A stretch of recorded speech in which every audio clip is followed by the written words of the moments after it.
The time is 1:22 p.m., June 13th, 2025.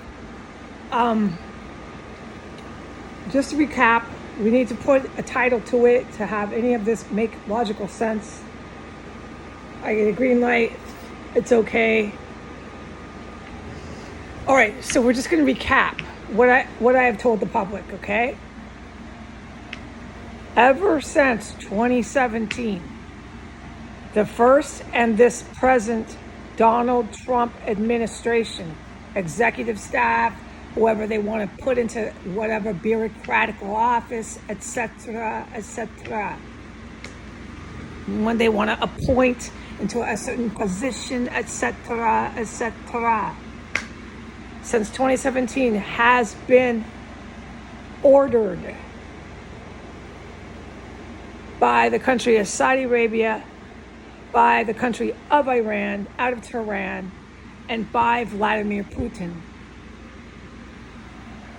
To recap, when the general was blown up in his car, the Iranian general that caused all that ruckus in Iran, Donald Trump did not do that. It took him over 24 hours to take credit for it, and he made a fool of himself in front of the military, who you have to be deaf and blind to not know they're here at this compound, this chemical weapons compound that Donald Trump set up. He was in office when this place started going, okay? The day this place was born. This chemical weapons Muslim neo-Nazi terrorist cell. Biden took on the presidential office and kept it going. What Biden did was bad. Really bad, with the tunnels and the organ harvesting. Whoa. Because Biden was, the entire time he was in office, doing everything the oligarchs told him to out of Russia and out of Eastern Europe, the Eastern European mafia.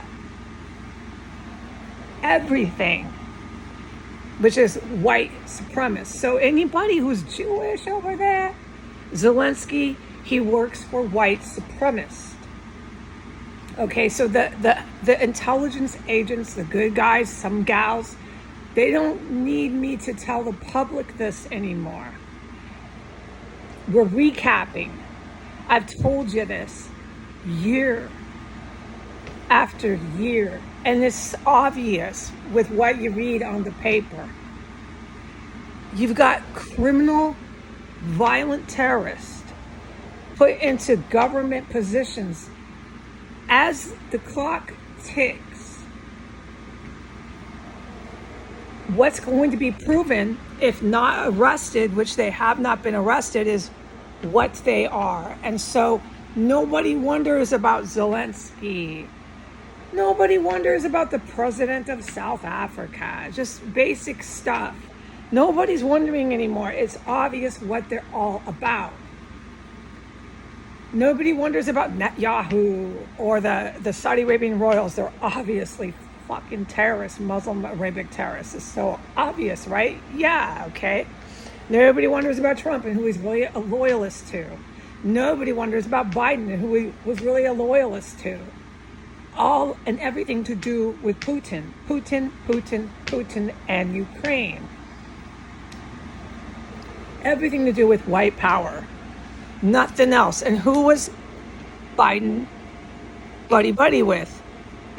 Bill Clinton, the Clintons. Okay, this stuff's not hard. And I'm glad I could inform the public of this. All right. So these handful of United States government officials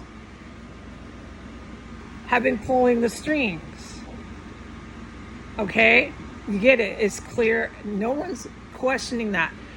What I'm recapping is what I've already told you. I'm allowed to do it and put it in a legible title so you can read what this is about. To recap, no professional functioning government issues threats of nuclear war from any sitting security official from a social media post.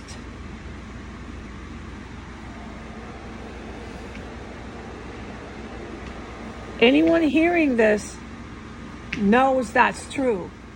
It's happening in America because it's fake.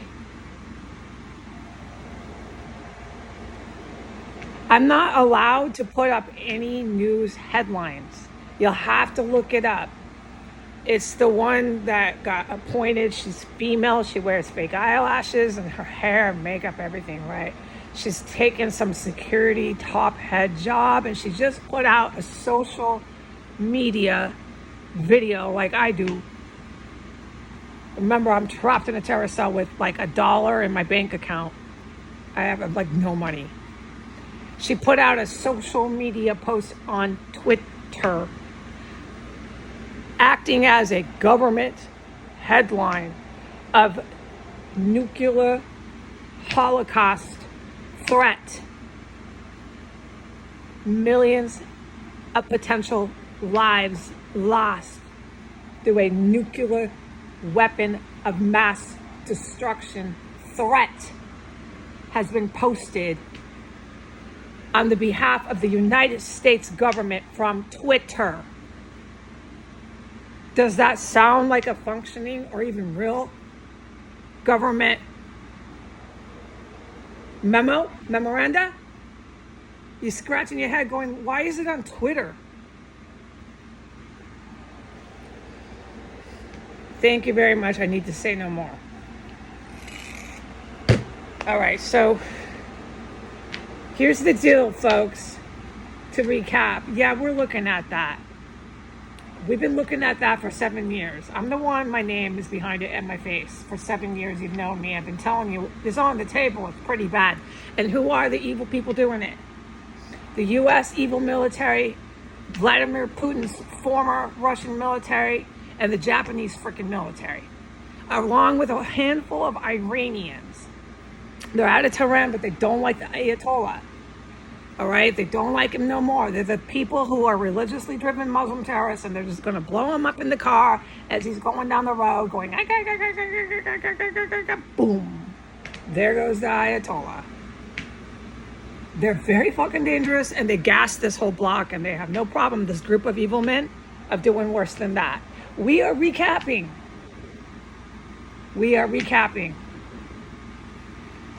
Donald J. Trump cannot take credit for the Israeli strikes on Iran, but he's going to. And it's Iran, the Ayatollah himself, who's telling Donald to do it. It's out of Saudi Arabia. It's Muslim ISIS terrorists out of control, telling our government officials to put out nuclear threat warnings on Twitter and to take credit for a massive historical nuclear site attack from Israel, to take credit for it and to continue to keep threatening Iran. What he's doing on behalf of Tehran, on behalf of the Ayatollah, on behalf of the Saudi Arabian terrorists, is he's got all his gang of crazed army men waiting to attack our country, to bring in those ISIS flags down Pentagon Avenue. Does that sound familiar? How many times have I told you that? All right, which is no different than what I said about Biden, because there's a point where I can't be telling you anything else other than what is happening, folks. And now I have to get off the camera app. I have to stop talking about the country. I have to stop talking about these terrorists that have been protected to act as government officials in our country. And I've got to stop talking about this compound, because all I say in here, verbatim, word by word, is, oh my God. I mean, I do out loud quite often. It's shocking what they're doing 6 blocks down the street from the White House, right over my head. I'm sitting in a compound. I can't believe the kind of military that's here. All right, but out of respect for them, I'm not going to talk about them. Have a good day. Goodbye.